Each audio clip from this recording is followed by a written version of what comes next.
होने दीजिए, मैं आपका काम करूंगा। हम 3 बार आदरणीय अर्थमंत्री, वित्त मंत्री निर्मला सीतारमण जी, फाइनेंस मिनिस्टर से मिले।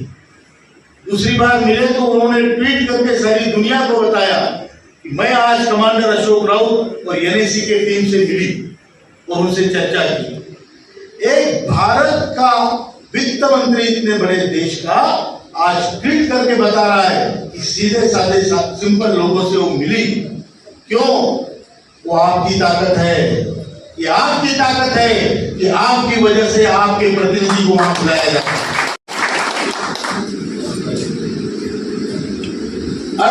हमारे जो लेबर मिनिस्टर है आदरणीय मनसुख मांडविया जी, उनके पहले थे भूपेंद्र यादव जी, उनके पहले थे संतोष कुमार गंगवार जी, उनके पहले थे बंगारू दत्तात्रेय जी।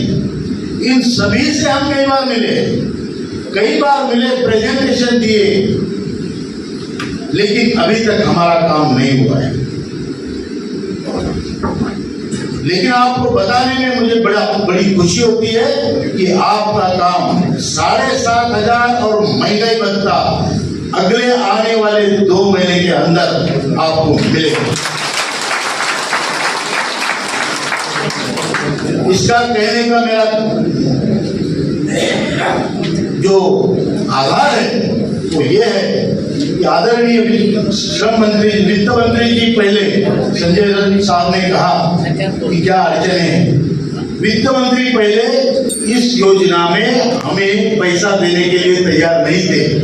वो बोल रहे थे सेल्फ फंडेड स्कीम है, आप अपना काम करो, हमें मत मांगो।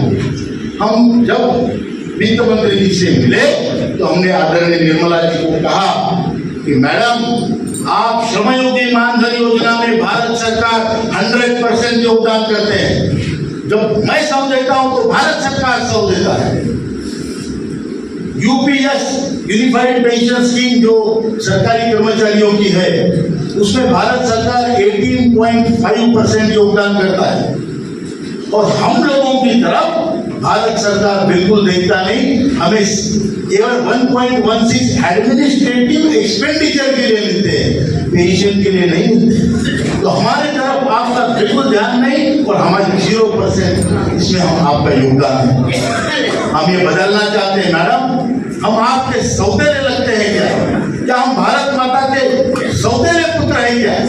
ये हमने उनसे पूछा और उनको हमने बताया हम सिर्फ प्रॉब्लम लेके नहीं जाते, हम साथ में सॉल्यूशन लेके जाते हैं।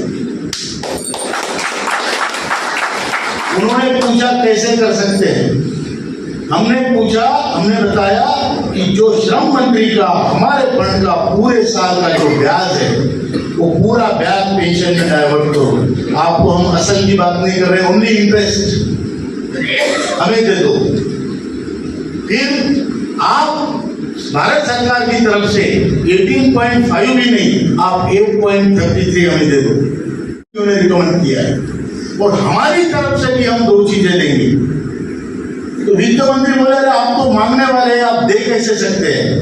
मैंने बोला वही तो खासियत है, ये पूरा फंड दिया किसने है? ये पूरा फंड हमने दिया है, बराबर ये नहीं है। जब हम इतना पूरा फंड दे सकते हैं मैडम तो और भी दे सकते हैं, लेकिन हमारे बुढ़ापे में हमारी इज्जत रखो, हमारी आबरू रखो, बुढ़ापे में हमें अपमानित होने से बचाओ, हमारी लाइफ को डिग्निटी दो, सम्मान दो और हमारे मरण को भी सम्मानित दो। इस प्रकार से हमने कहा, हमने बोला 2 चीजें हम दे सकते हैं। पहली बात, जो 8.33 हमारा काटते हैं मालिक का, वो पूरा 12% काटो, हमें फर्क नहीं पड़ता है। बराबर ही क्या? आंदोलकों की आवाज निकलनी चाहिए। जब आवाज नहीं निकलेगी तो सुनेगा कौन भाई? बराबर है ये? आंदोलनकारी एक योद्धा होता है, उसको डर के नहीं चलेगा, बात रखनी चाहिए, बात करनी चाहिए। भले हम किसी की इंसल्ट ना करें, लेकिन बात रखने में बिल्कुल हिचकिचाहट नहीं होनी चाहिए। बराबर? तो हमने उनको बोला हमारा 8.33 नहीं, पूरा 12% ले लो। दूसरी बात हमने बोली 15,000 की सीलिंग 25,000 की करो। हमें जवानी में हमसे 2 पैसे ज्यादा ले लो, फर्क नहीं पड़ता।